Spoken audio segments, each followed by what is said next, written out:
together. Yeah. So let me say the detraining aspect, that was my feeling in college, getting rid of all the bad habits I had learned. That's where that kind of comment came from. And we talk about that here in our office all the time. It's like, if I would have just learned the right way when I was younger, think how where I could have been.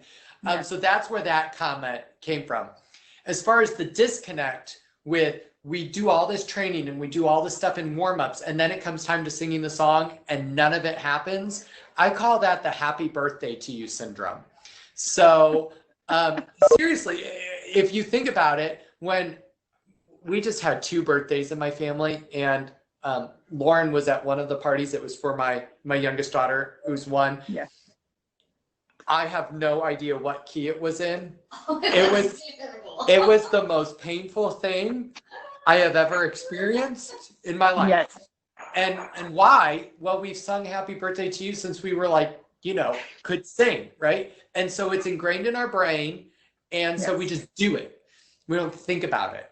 And that's sort of where the singing aspect is. When they pick up the piece of music, they don't connect it all. They don't, okay, here's my training, and now it comes in. And so our job is to figure out how to do that. And I always say that to the singers. I'm like, quit doing the happy birthday thing. And they're like, well, what do you mean? I'm like, you're defaulting. You're not thinking through. So it's the constant reminder. No, stop, do it again. No, stop, do it again. No.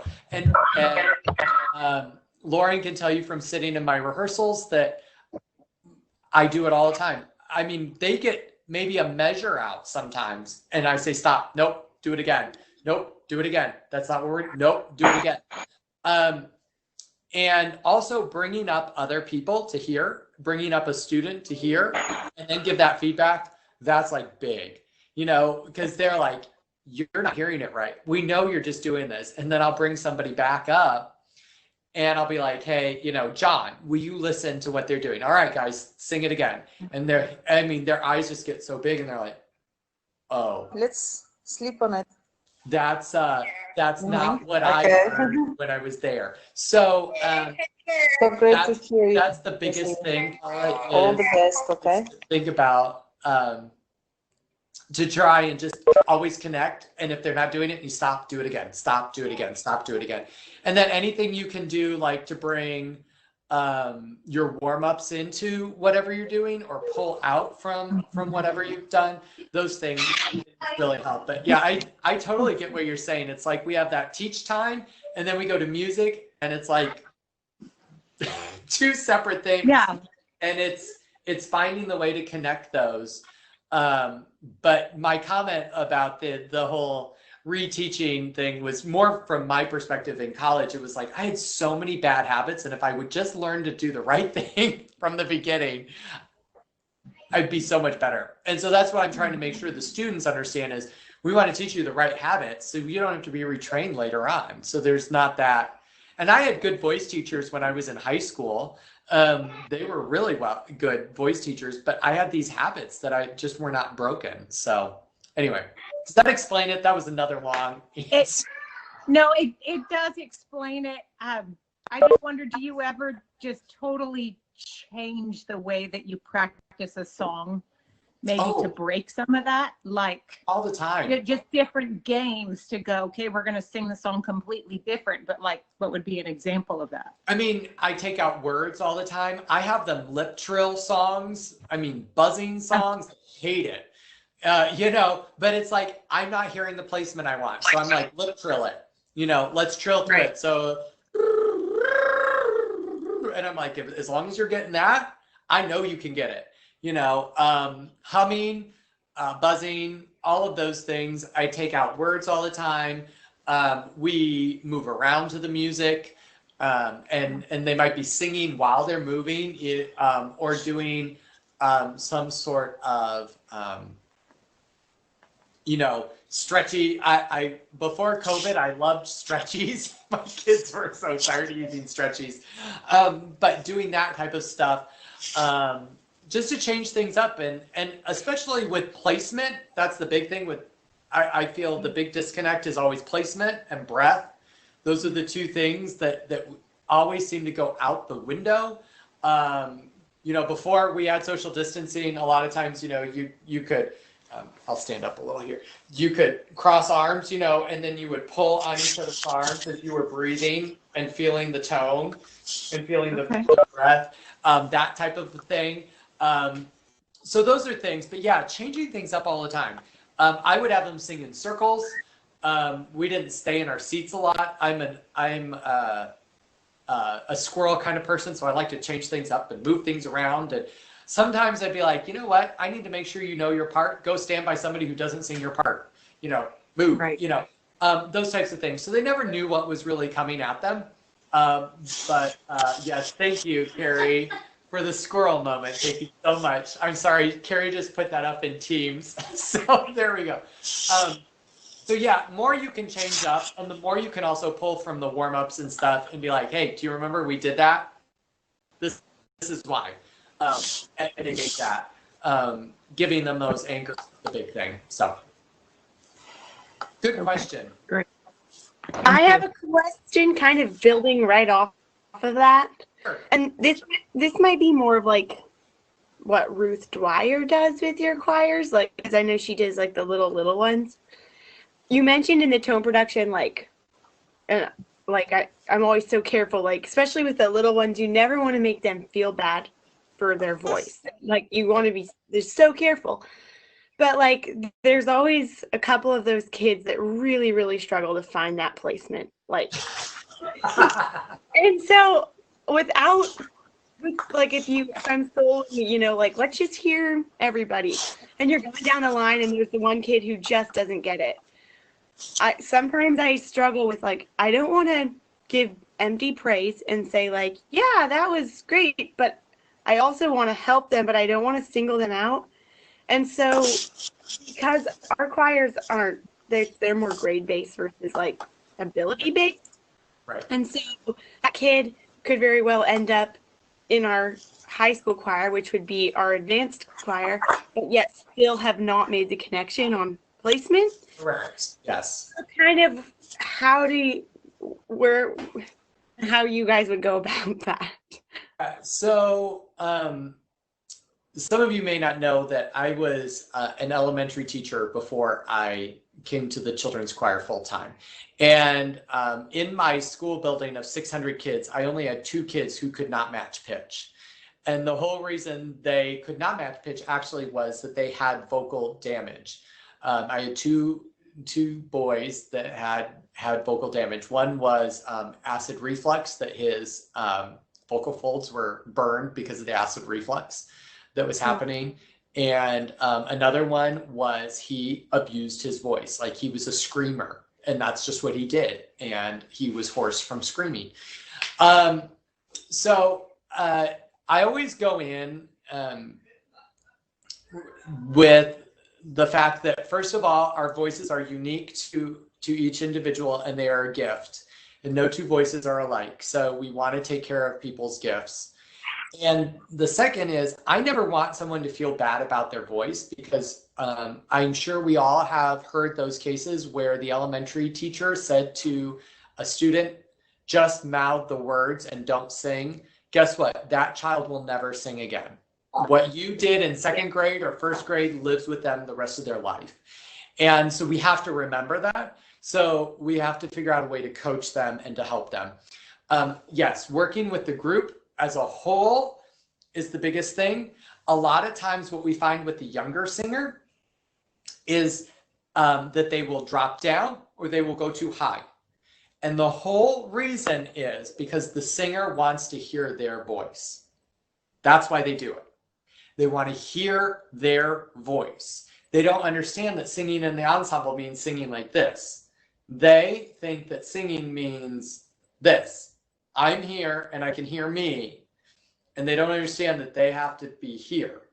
And so you have to bring them to the realization that they belong here and not here. So a lot of times things like this, where they cup their hand and they can hear their voice, and the use of phrases like, everybody has to be the same. And the goal is for us not to be able to hear anyone's voice outside of it. Doing things with sirens and sighing and getting them to the right pitch, those things will help a lot. But the big training comes when they're younger to understand how to be in the group. Now, before I went to the elementary school, when I was doing my master's, I taught high school. And I was in charge of the beginning women's ensemble, which was everyone who didn't match pitch. And so let's just say we played a lot of Kodai games, and we did a lot of that singing games, just getting them to relax and to sing and to find their voice. That was part of it. They had never really had any training on how to even really sing and find their voice. And all they knew was what they heard on a radio. And so modeling, helping them through that. And by the end of the year, they all matched pitch. They could sing in 2 parts pretty well and hold it. But it was all through that talking and bringing them together.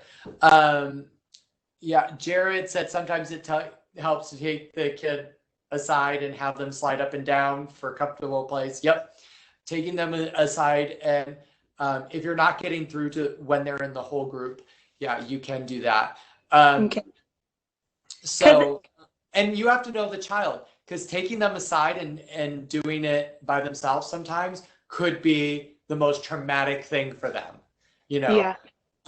Too. So we always want to be very careful with what we're doing with them. So the more you can do as the group and get them to work as the group, really helps. But Stephanie just said vocal exploration is key. All kinds of toys, fun things, flying toys. Yeah, slide whistles are great. Rubber bands, all that kind of stuff. Yes.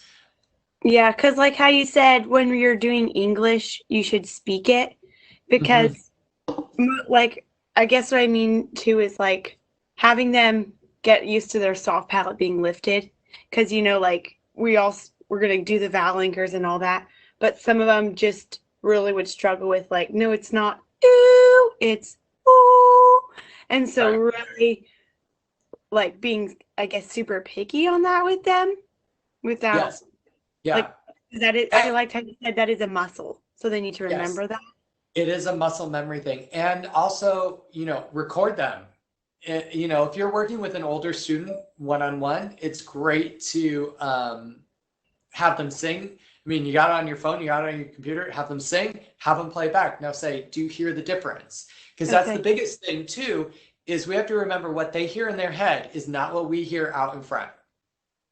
And a lot of times we lose that. Remembering that. And I say that to the singers all the time. What I hear in front of you is not what you are hearing in the ensemble.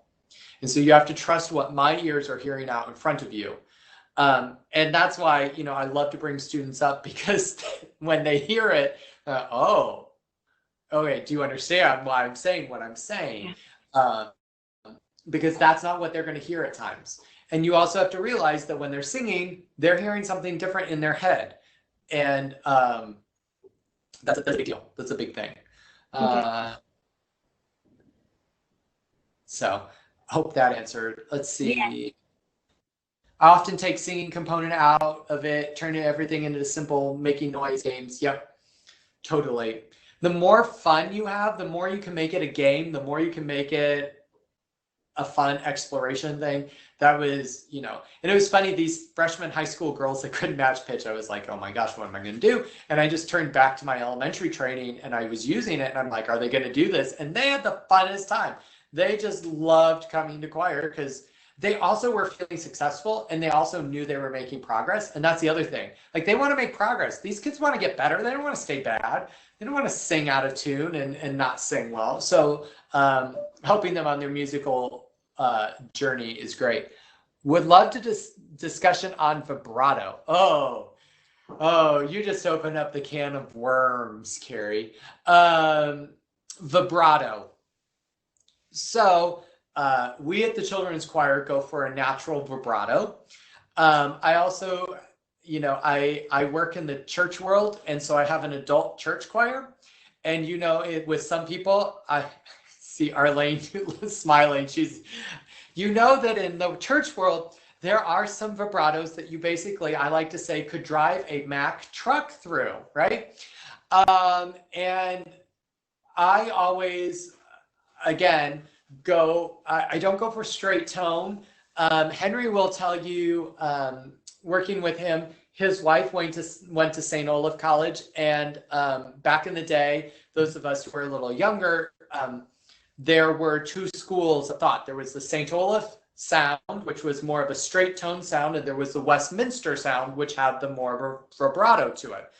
And Henry's wife was trained at St. Olaf, and Meredith, his wife, actually has no vibrato to her singing because they took it out. Like, they trained her to have zero vibrato. Now, she was one of our younger some of our younger kids here. She had a great model for them, but as a mature woman, she had no vibrato sound because they took it out. So with vibrato, we always want to have a good, healthy vibrato, but nothing that takes you away from the pitch, right? And that's the thing. You have to be centered on the pitch so that you can tune. And that's the hardest thing with vibrato, because once you get those wide vibratos going, to tune is just horrible. So for our younger singers don't have any vibrato because it's naturally not there. You know, those younger singers that want to have the vibrato and they come in and they're like, oh, you're like, please don't do that, you know. And then when it naturally starts to come in during their adolescence, we bring that in.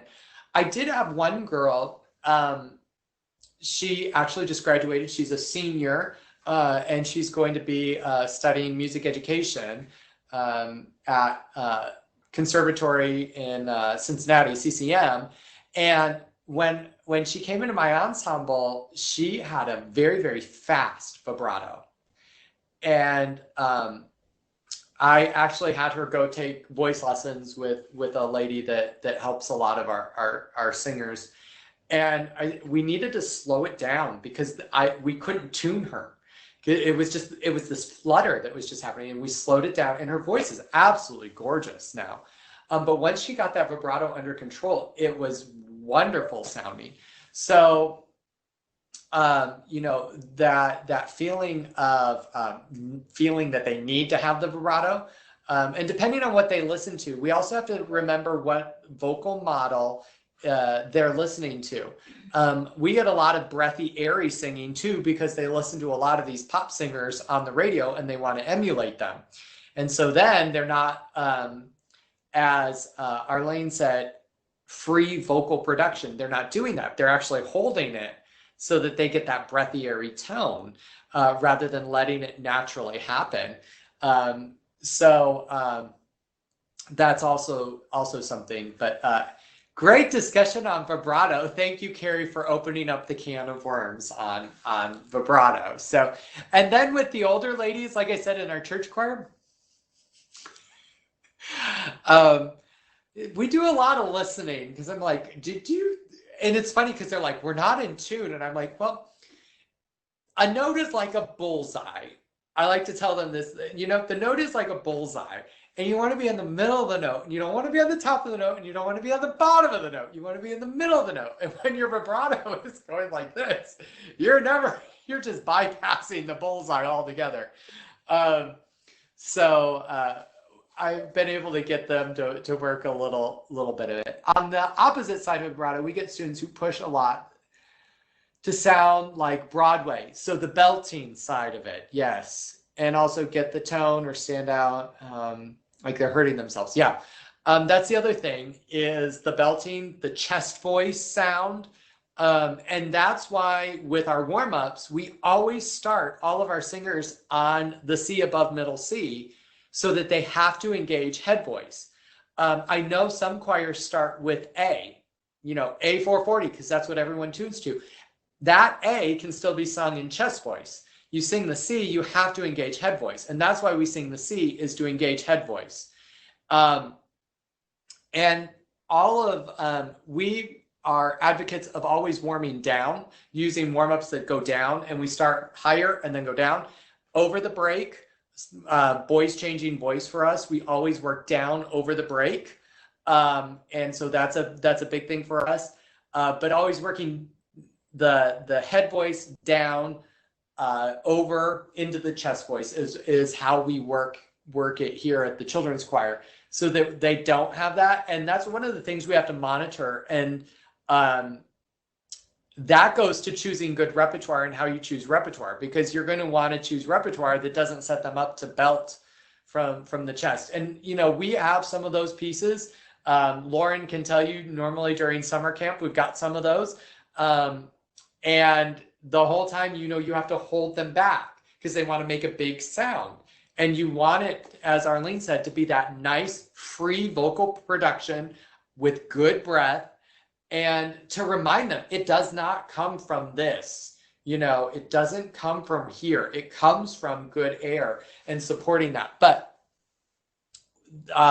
belting is a part of our world, especially with all the Broadway stuff going on. And now that Broadway's online, which is great because we get to see all these wonderful shows, but all these kids are listening to it. And what do they want to do? They want to emulate that sound. We had a singer who actually left the children's choir. She's in a musical theater production. She thinks, Lauren knows this person, she thinks she's going to be the next Broadway star. And if there's anything we can do to help her do it, that'd be great. Her mom is a trained musician.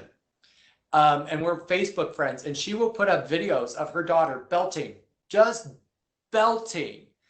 And Lauren, what grade is she in? 4th grade? 5th grade maybe now?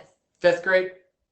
Yeah, I love Arlene. Arlene's in the middle of my screen, so I get to see her. But yes, exactly. You know, that's like when we see all these people who send us the emails about, have you watched America's Got Talent? And there's an 8-year-old girl there who sounds like she's 30 singing opera.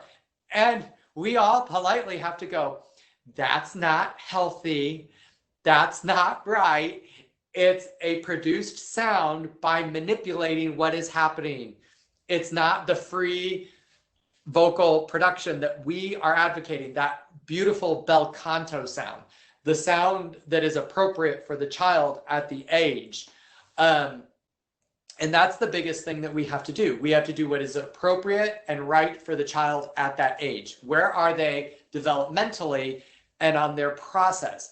That's one of the things that the children's choir we have to talk about a lot with our parents, is this is a musical journey. You are not going to learn everything in 1 year. That it is a process that we have to, that in this choir at this level, you learn these things. Then you move to the next level and you learn the next step. And it always builds. It's a building process. And so we have to let them know that. And that's also why we like to do concerts that showcase our youngest singers with our advanced singers. And we actually take time to explain, now this is why these guys sound this way, and this is why these guys are doing this, because that's going to get them here. And a lot of times we need to educate our parents too, because the parents are the ones at home with them who are also their biggest cheerleaders, right? When they turn on the radio and they hear this person, and then their kid can make the same sound when they're 8, wow, I'm going to put this on Facebook. My kid's the best singer. They're going to go do this. Actually, your singer might actually end up causing vocal damage, and they're not going to sing. You know, those types of things to help educate them. Let's see. I am first and foremost a voice teacher. Yes, exactly. We have to think of ourselves like that. Our number one priority is we are the caretakers of the voice. We are the caretakers of our students' voices, and that is our number one priority. And having that discussion with them, that when they're doing something that's not healthy, that's not right, we're going to have that conversation. And I had the conversation, that student that I was talking with you about, that parent, I had the conversation with her. Amy Hughley had a conversation with her. She's like, well, I'm sorry, my opinion is different. I said, that's okay. I just wanted to let you know. So it will be interesting to see where her daughter is in 10 years and how her daughter's vocal health is, because right now she's taking those vocal folds and slamming them together as hard as she possibly can. So that's something. So that brings us to, with tone production, always putting out there good vocal models for our kids to listen to. Zemfira is up on my screen, so I'm going to pick on her, but I use, I love to use the Hamilton Children's Choir. I love for them to listen to them. I always am out looking for good sources because our kids will emulate that. Those are their vocal anchors. And so we need to steer them to those places. And to also let them know, if we were talking about belting and chest voice, that those people who are doing it, they've had training in how to do certain things. One of my dearest friends, who's in charge of our cabaret here in Indianapolis, she's a classically trained singer. Great. She does a beautiful job. She's a belter. She belts, but she also knows how to belt properly. And she's an adult. Her voice is done maturing. Her voice is not growing anymore. And she's been taught how to belt using good technique, using classic technique. And I think that's the biggest thing. I think in the video I brought up Celine Dion, how I love listening to Celine Dion. And I respect her because she realized she was doing it wrong. She had vocal damage and then, did the right thing. On the other hand, and I love listening to Adele, but look at Adele. All she does is she keeps getting nodules and just keeps having surgery to get them removed. So who's the right one? Well, I think the one who learned proper technique is the right one. And the other thing in our society is talking about that it's a musical journey, that it's a process, to understand that our voices are always continuing to grow and mature. And like my voice is now, just as I'm 38, finishing for the male voice is finally settling.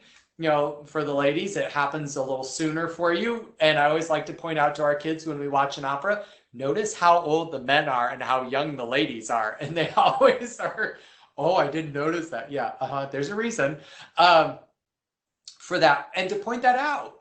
And that with voice training, there's not instant gratification, that it's a journey. You're going to learn things and there's a process to it. And we live in a world of instant gratification. If I'm not good at it right now, if I don't sound that way right now, I'm not going to keep doing it. And those are things that we have to fight against all the time as we are being voice teachers, saying, no, this is appropriate for you right here. This is appropriate repertoire. This is what you should be doing right now. I should also note that most of you know this. In the state of Indiana, we live in the show choir world. And so there's a lot of belting in high school. And so, making sure we're taking care of our students and singing correctly, that's a big deal. It's a big deal. Other questions? I love that you're using the Teams area. I love seeing everything coming through here. A question on that. Yes. So when you were talking earlier about when they try to emulate fast vibrato, yes, some of our third graders love to do that and can do that so well because they listen to Jackie Evancho or little sopranos like that. So they're like, we're still singing high, but look, woo! And you're like, no. Ways though in class to address that quick or to fix it, or sometimes we'll get them then to be able to sing with the group with everyone, and then we do solos or down the line, and then they'll switch to show everybody they can do it. Yeah. And I don't necessarily like saying no, that's wrong. So I'll say we're not soloists. You got to match my voice and model. Right. That and kind of thing. That's the big thing. The biggest joke, and the kids, it is a joke because I'm always like, there's no I in choir, and they're like, yeah, there is, and yeah, I know there is, right? But to understand that singing in choir is about making your voice the same as everyone else's. Yeah. So to understand that, and I think what you're doing is exactly right. Hey, now's not the time to be soloists. Let's make sure we're all the same. That's really cool that you can do that, and because they're getting that at home. They're getting that at home, which is also why we have to educate the parents and to have them on this journey with us. That is hey, here's where your child should be. And it's really hard for parents to understand that. Because, you know, I can remember my music class, we didn't talk about this stuff. We had music that came out of a book they put on a record. We had like one hand drum in the classroom that we passed around at times, you know, that kind of stuff. And now look at what we're doing. We're talking about all this pedagogy. Yeah. So these parents didn't get that. So that we are talking to them about lifting the soft palate and all of these things. Like, this is a new thing. So we have to take them on this journey for us, with us. And it's only going to help. But the quickest, easiest thing is to make a joke out of it. You know, like, hey, there's no I in choir. And then they, Yeah. there is. There's an I. Fine. There's no I in chorus. You know, we're in a chorus right now. It's all about us together. And the being a team, you know, that's the other big thing. We're a team. We're helping one another. And when you do something like that, are you helping your neighbor? And we do a lot of leadership training in the children's choir, and we do a talk about me, I versus we, us. Is this a me, I thing, or is this a we, us thing? And, you know, if they're like, well, it's a me, I. Okay, is now the time for me, I? No, it's a we, us. Yeah. Is this helping everyone else? So I think just quick things like that. Will help. I like that. And then you, on the video from yesterday, you did like, this is my speaking voice and this is my singing voice. Yeah. Do you do that often in rehearsals, or is that more of like a thing when I do it in warm up? I do it in warm up just to get them engaged, to be like, yeah, because that's the biggest thing. So we talk with our soft palate down, and in America, we talk in the back of our mouth. And depending on where we are in the country, then we have all these other things happening. If any of you are from Kentucky, if I ever say anything about Kentucky, I'm really sorry. So, but we have all these issues that we have because of our dialect in you know, and so just to get them engaged with that, like, this is my speaking voice. This is how I sing. You know, that's a whole Donald Newen thing that he used to do, just to get people to realize you don't speak the way you sing. Singing is different than speaking, right? Yeah. And there is that line in Music Man that I always think is interesting, where he's out selling everybody on the, you know, the think system and the instruments, and he's like, singing is just sustained talking, right? There's that line, and he goes, I love music, mommy, and then he goes, I love music, mommy, right? At the same time, though, his talking was different than his singing, right? And there's technique in there, and he lifted, and it changed, and yeah, there are some of those aspects, but there's not, you know, and I think we have to be able to talk about that and to say that. So yes, I do it. I do it as a fun thing, and I do things with them. I play little mind games with them, you know, just to get it going. Like I play a yes/no game with them. So Rochelle, if you don't mind being my guinea pig, so just do whatever. Okay, so do whatever I do. So if I go, yes, yes, no, no, no. Yes, yes, no, no, no. Yes, yes, yes, no, no, no. Yes, yes, yes, no, no, no. Yes, no, yes, yes, no. Yes, no, yes, yes, no. Good. Now I'm going to switch it. Anytime I say yes and I'm high, I want you to say no down low. So I want you to flip it. Right? Okay. So I want you opposite. So if I go, no, no, yes, yes. Yes, yes, no, no. Yes, yes, yes. No, no. No, no, no. No, no, no. Yes, yes. Right, exactly. So we're engaging those aspects of the voice, and then you have to think, and you're like, oh, what's going on here? Right? And so doing that to get the soft palate lifted, to get the eyebrows up, to get it going, and they're all games, right? And they get involved, and then the other thing they'll do is they laugh. And that's one of the big things too, right? When you laugh, tension goes away. And that's a big thing. We want no tension in there. So that's another aspect of it. They start to laugh, and all of a sudden it frees everything up. And then you're like, oh, yeah, you know, we're music. Yes, I'm not in math, right? You know. So anyways, those are good things. So does that answer your question? It does. Thank you. Good. Good. I have a question, if you don't mind. Of course. Sorry. You know, what I find is in my choirs, I refer to my singers oftentimes as bricks and mortar. You know, you have all different size voices within your choirs and your organizations, and you've got these bricks, these really big voices and strong voices.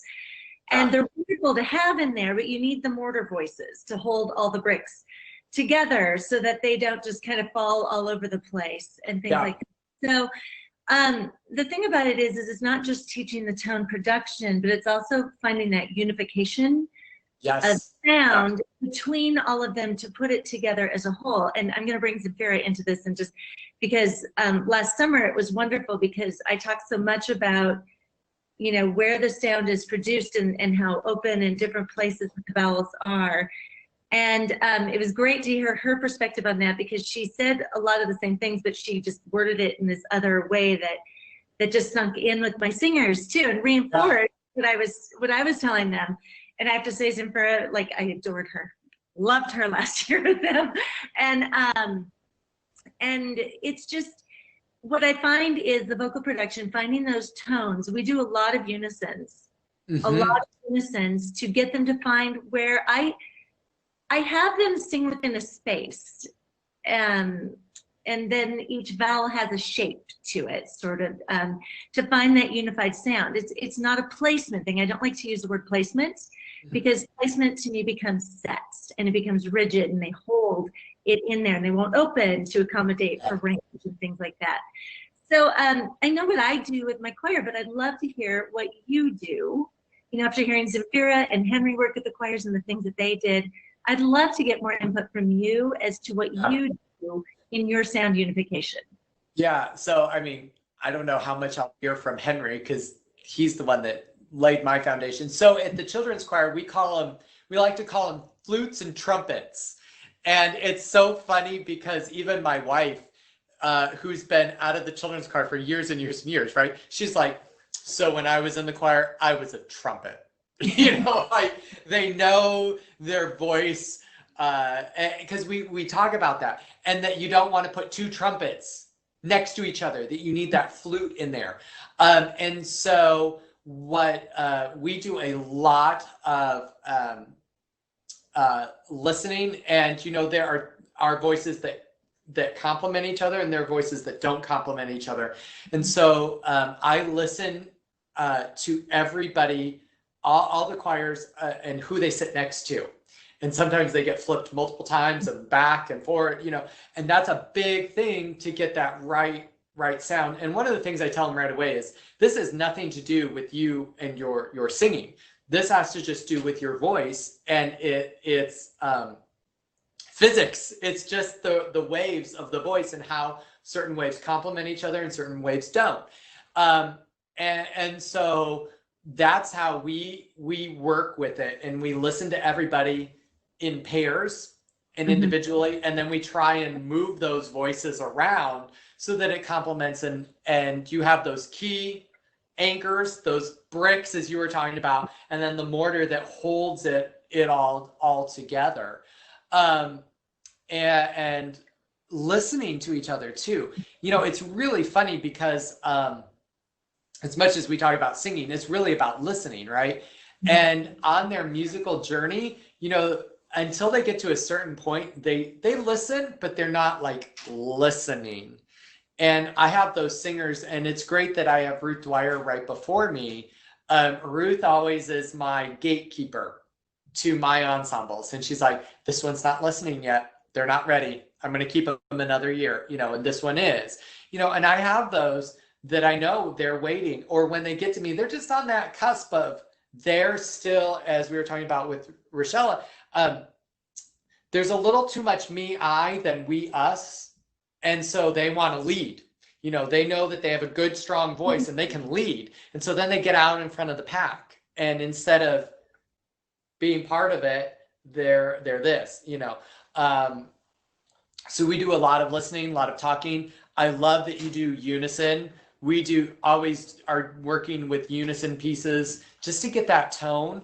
And it's funny you talk about, you know, the sound, and that you don't use the word placement. And it's funny because I always I always tell them it's like I always like to use like a dial on the stove or, you know, a range, because I'm always like, your placement changes, you know, as you go higher, it moves. It's like a dial, because I don't want them to ever feel like, well, this is where it is. Placement is right here, but it's something that feels different as you move. So I think that's really important for that. But yeah, the size of the voice and what you do with it, like I said, we call them flutes and trumpets over here at the children's choir. I mean, switch from bricks and mortar to flutes and trumpets. But it's so funny. You can talk to kids. Our alumni will even tell you now, like my wife does. They're like, you know, they'll come back for our alumni choir and they're like, I don't know if I should be in the front. I'm a trumpet. And we're like, yeah, go to the back then. Go to the back, you know. But it's a little bit nicer for them to go, yeah, I was a trumpet, rather than, yeah, I'm a brick. But you know, and it gives them, and that also, for our students, I noticed that it also associates a sound with it. Like they understand a trumpet is bah, you know, and a flute is, you know, they're both, you have to have those instruments in the orchestra to make the sound. But at the same time, they understand one is a little more brash and in your face, and one is a little more lighter. And how do you work those together? I will say, for FYI, to set the record straight, I don't ever personally call them bricks and mortar. That's in my own mind how I work with them. But it was fun. One of the things you talked about just now that Henry did too was he went through, because I had them standing in a semicircle to perform, and he did go through and they all sang like ooh, ooh, ooh, a little combination together, and he would flip them around. Yes, exactly. And he flipped them around doing that, and it was really wonderful. I mean, we had them pretty close, I have to say, but just those few little switches that he made, because they sing in parts too. I don't have them singing sections ever. And it made a huge difference with just how they perceived the sound next to them on one ear or the other. Well, it's funny. I always have to plan time. You know, when the ensemble is singing, I might be missing people. And so I always plan some time in there to rearrange, you know, as we're warming up, because if I don't have the whole ensemble there and I'm missing that one voice that separated those two voices that need to be separated, and how, you know, we have to have time to fix that.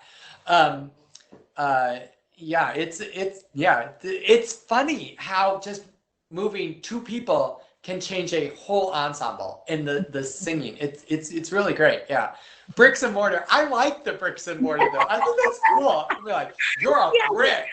I don't want to give them a complex about brick. You know, there's something in that. I'd rather be mortar than a brick, I guess. I don't know. Well, there is that song. She's a brick house, right? She's a brick. There we go. All right, squirrel moment. Whoever wants to post the next squirrel thing in there, you can. All right. Other questions that people have? A question. Yes. In the video, you talked about like your mask. I thought it was kind of tying with the placement that we were just talking about. Yeah. But sometimes we'll have the children do like, bring it from your head and come over, bring it from your eyes. Do you ever do that with your choir? Yeah. We do that a lot. The one thing I you know, if I do an up and over, I think you can see me from the side. I always start them here in the middle and not back farther, because they tend to, like I said, that tends to get them to swallow, especially the younger ones, you know. So always thinking here, you know, the up and over. We use that kind of stuff all the time. Singing from behind their eyes. That was the whole placement thing. Like, you know, when you sing those high notes, you're a soprano singing those A's, B's, C's. It's just literally coming up and out. You know, it's not making a turn. It's just boom, right? So to have that feeling and to understand that, yeah, we do that all the time. But to understand how this all works together, and I have to say, I introduced, so the slides and stuff I was showing you guys, I do that for my singers. So my singers, sometimes I'm as young as fifth grade, but mainly sixth grade. Sixth grade up is seeing all of that and understanding the sinus area and how this works and what it looks like inside and all of that stuff. So they really have a true visual of what's happening here. You know, it's just like with guys and they're changing voice, and they think when they sing higher, the more they stretch their neck, the higher they're going to go. It's like, first of all, your vocal folds go this way. Like, so you going this way is not going to do anything, right? So the basic understanding of that stuff just really, really helps with it. So yeah, we totally do the up and over, sing from behind your eyes, because that's all part of the cavity. That's all part of the space and the resonance and the area, you know? So yeah, totally, Danielle. I like the guitars behind you too, by the way.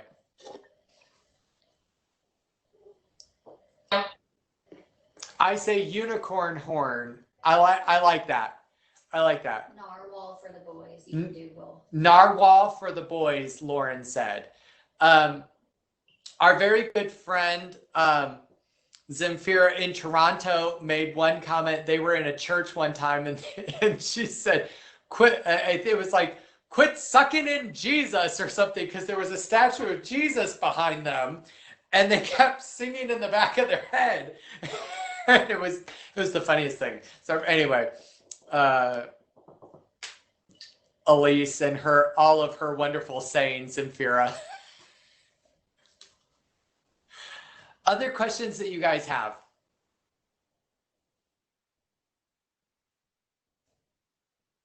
Question. You've mentioned it a few times, just the stretchies. And I was wondering what you mean by that. I don't know if this is the time or place, but. Yeah, totally. It's a time and place. I don't know if I have any stretchies in my office right now. We did a whole, Henry recorded a couple of Laban videos, and so we ordered all these stretchies for the children's choir. But really what they are is, you can call Hanes, like the pantyhose place, and you can contact them, and they will, you just say, can I have the old, like the, defective pantyhose, right? The ones that aren't good, like they have a defection, and you get them, and then you just dye them. Like we bought all these dyes, red, blue, green, you know, and you cut them in half, and you just dye them, but then they stretch.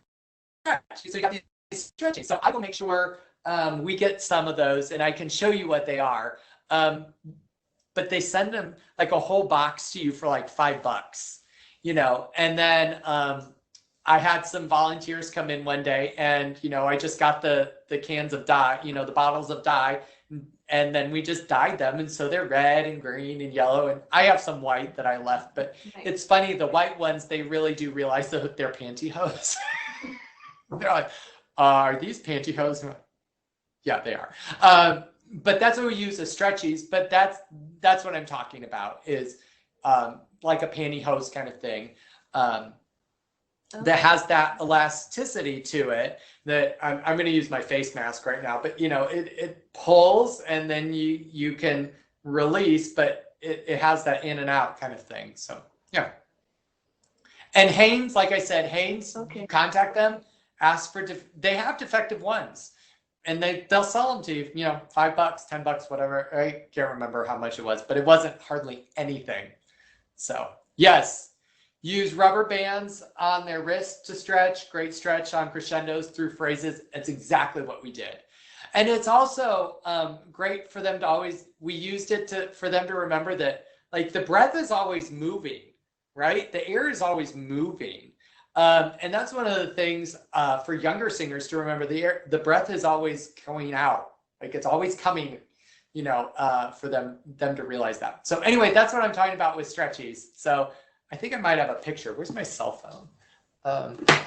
If any of you are interested on a really fun Instagram page, you can follow. This is created by my singers. It's called Don't Be So Petty. Don't _be _so petty. And these are pictures that they find of me. And it's really a love thing. I know that they truly love me. Anyway, let's see. Stretchies. I've got some. I know there are pictures. There's actually pictures of. There's not a Stretchies. picture of They just Stretchies. talk about the They Stretchies. just talk about them. Yes. I don't think I have it. No, there are no pictures of the Stretchies. It's literally the leg off of a pair of like tights, Yes. and It's you that same cut the thing. other portion off. Yeah. This is a funny one. I'll show the camera, but it's if you can see that, the first picture says normal breathing exercises. The last one is Stretchies. So using Stretchies for it. So anyway, Lauren will share some of that stuff with you. You've got a question. Josh, do you have any tips to help a man teach light voice to my primary kids? That is a loaded question, sir. There have been so many articles written on the best singing voice for a man to use for elementary, younger students. When I was teaching elementary, my youngest students were, of course, at the end of the day, because why would they be at the beginning of the day when my voice is all new, right? End of the day, when my voice is very tired. So yes, I use my head voice sparingly, actually. And I normally use my changed voice, my lower voice. I use it in a lighter manner with the students. I never use like a full, as if I were doing a production. I also train my singers that if I'm singing down here,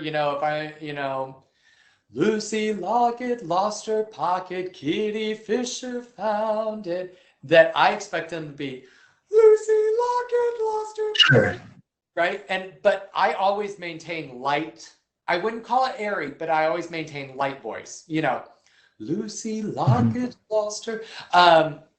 So whatever you're doing, what grades do you teach, Jared? I'm K through 6. Okay. So are your younger kids at the end of the day? Or are they? Yes. Yeah. So use your head voice sparingly at the beginning of the day.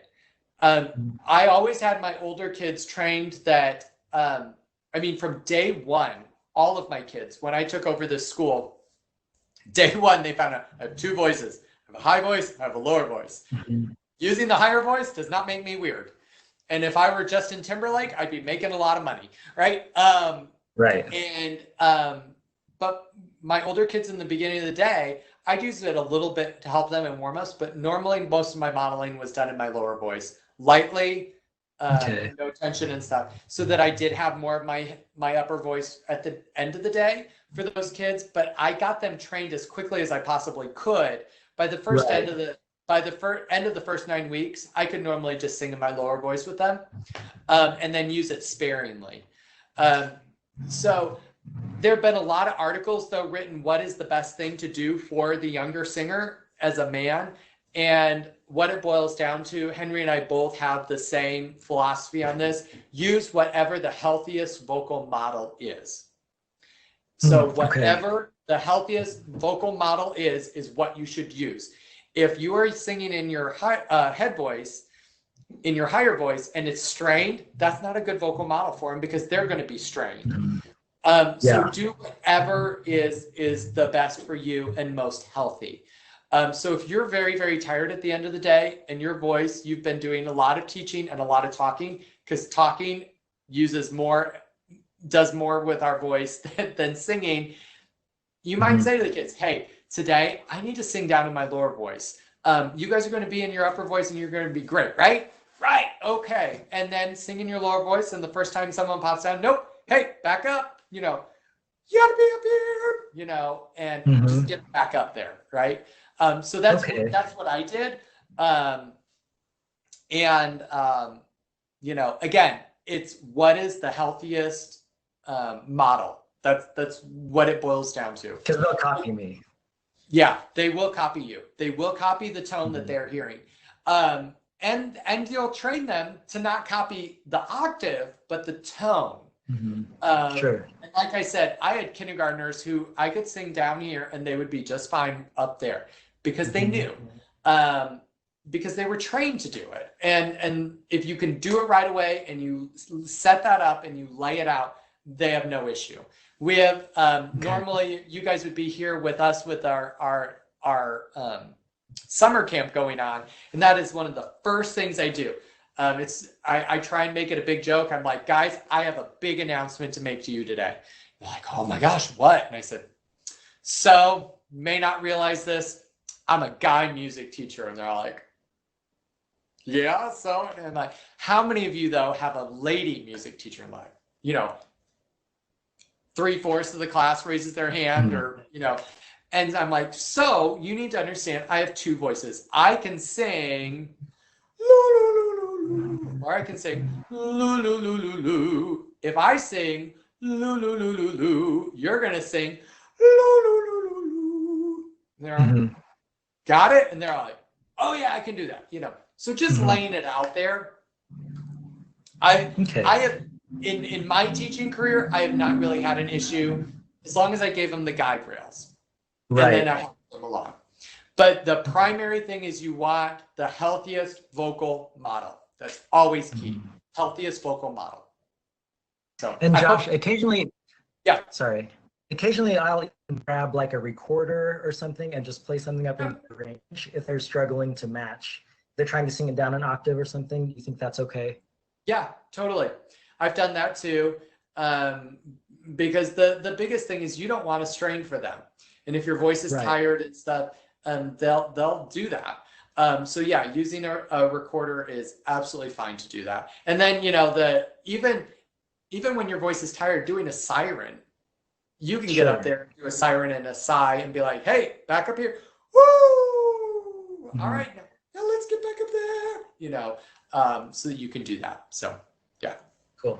Thank you so much. You're welcome. You're doing the right thing. Okay. Any other questions? It's 2:00. It's the bewitching hour. Actually, it's my next meeting. That's what it is.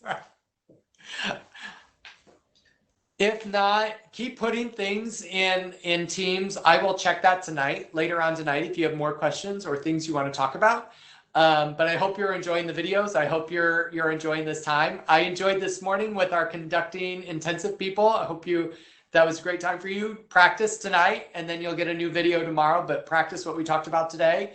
And again, if you have anything in there, we'll be checking those, and I promise by this evening we will have answers for you. So, Mrs. Southard, anything else I missed?